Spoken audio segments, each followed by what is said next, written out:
ಮಕ್ಕಳೇ, ಧರ್ಮ ಅಂದರೆ ಯಾರು ಹೇಳ್ತೀರಿ? ನೀನ್ ಹೇಳಬೇಕು. ಧರ್ಮ ಅಂದ್ರೆ ತಂದೆಗೆ ಮಗ ಮೇಲೆ ಪ್ರೀತಿ ಇರಬೇಕು, ಗುರುಗಳಿಗೆ ಶಿಷ್ಯನ ಮೇಲೆ ಪ್ರೀತಿ ಇರಬೇಕು.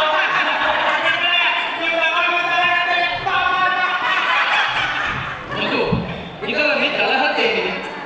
ತಂದೆಗೆ ಮಗನ ಮೇಲೆ ಪ್ರೀತಿ ಇರಬೇಕು, ಗುರುವಿಗೆ ಶಿಷ್ಯರ ಮೇಲೆ ಪ್ರೀತಿ ಇರಬೇಕು. ಆಹಾ, ಎಂಥ ಮಾತು ಮಗು.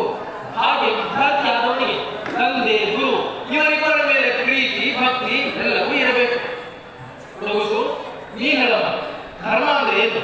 ಗುರುಗಳೇ, ನೀವೇ ಹೇಳಿದ್ದೀರಲ್ಲ, ಬಸವಣ್ಣನವರ ವಚನ. ದಯವಿಲ್ಲದ ಧರ್ಮ ಅದಾವುದಯ್ಯ.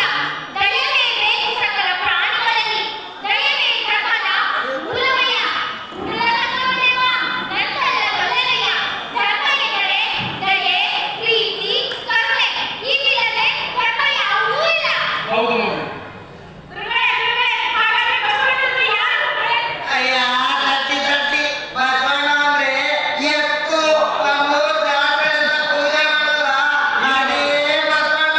ಇಲ್ಲ ಇಲ್ಲ ಮಕ್ಕಳೇ, ಬಸವಣ್ಣ ಅಂದ್ರೆ 4 ಕಾಲಿನ ಎತ್ತಲ್ಲ. ಹೌದು, ನಮ್ಮ ನಿಮ್ಮರ ಹಾಗೆ ಮನುಷ್ಯ. ಇಲ್ಲಿ ಕೇಳಿ, ಇವತ್ತು ನಾನು ನಿಮಗೆ ಎಲ್ರಿಗೂ ಒಂದು ಹಾಡು ಹೇಳ್ಕೊಡ್ತೀನಿ. ಆಗ ನಿಮಗೆ ಎಲ್ರಿಗೂ ಗೊತ್ತಾಗುತ್ತೆ ಬಸವಣ್ಣ ಅಂದ್ರೆ ಯಾರು ಅಂತ.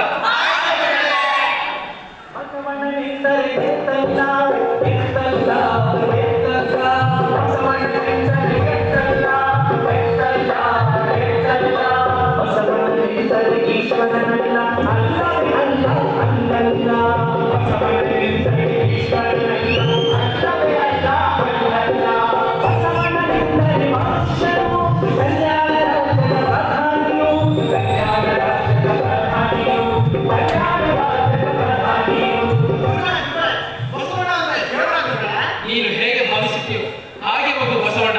ಮನುಷ್ಯರೆಲ್ಲರ ದೇಹಗಳು ದೇವಾಲಯವಾಗಲಿ ಅಂತ ಬಯಸಿದವರು ಕಣಪ್ಪ ಬಸವಣ್ಣ. ಹಾಗಾದ್ರೆ ಅವ್ರು ಎಲ್ಲಿ ಹುಟ್ಟಿದ್ರು? ಹೇಳ್ತೀನಿ ಮಗು. ಭಾಗ್ಯವಾಡಿಯಲ್ಲಿ ತಂದೆ ಮಾದರಸ, ತಾಯಿ ಮಾದಲಾಂಬಿಕೆಗೆ ಜನಿಸಿದ ಮಗನೇ ಬಸವಣ್ಣ. ಚಿಕ್ಕ ವಯಸ್ಸಿನಲ್ಲಿ ತನಗೆ ಜನಿವಾರ ದೀಕ್ಷೆ ನೀಡುತ್ತಿರುವಾಗ ತನ್ನ ಅಕ್ಕನಿಗೆ, ತನ್ನ ತಾಯಿಗೆ ಇಲ್ಲದ ಜನಿವಾರದ ಬಡಿವಾರ ತನಗೇಕೆ ಎಂದು ಚಿಂತಿಸಲು ಕ್ರಾಂತಿಕಾರಿಯಾಗಿ ಕಲ್ಯಾಣ ನಾಡನ್ನು ಕಟ್ಟಿದವರು ಕಣಪ್ಪ ಬಸವಣ್ಣ. ಹಾಗಾಗಿ ಮಗು, ಬಸವಣ್ಣ ಅಂದ್ರೆ ಜನಗಳನ್ನು ತಿಳಿದವನು, ಜನಗಳ ನಡುವೆ ಬದುಕಿದನು. ಜನಗಳನ್ನು ತಿಳಿದವನು, ಜನಗಳ ನಡುವೆ ಬದುಕಿದನು. ದೀನರ ಸರಿಯಾಗಿ ಕಲ್ಯಾಣ ನಾಡನ್ನು ಕಟ್ಟಿದನು ಬಸವಣ್ಣ.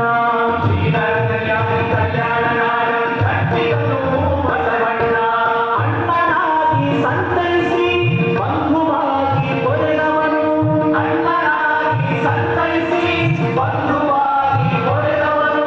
ಬಸವಣ್ಣನೆಂದರೆ ತಾಳ್ಮೆಯು ಅರಿವು ಬಿತ್ತಿದ ಬೆಳಕವನು.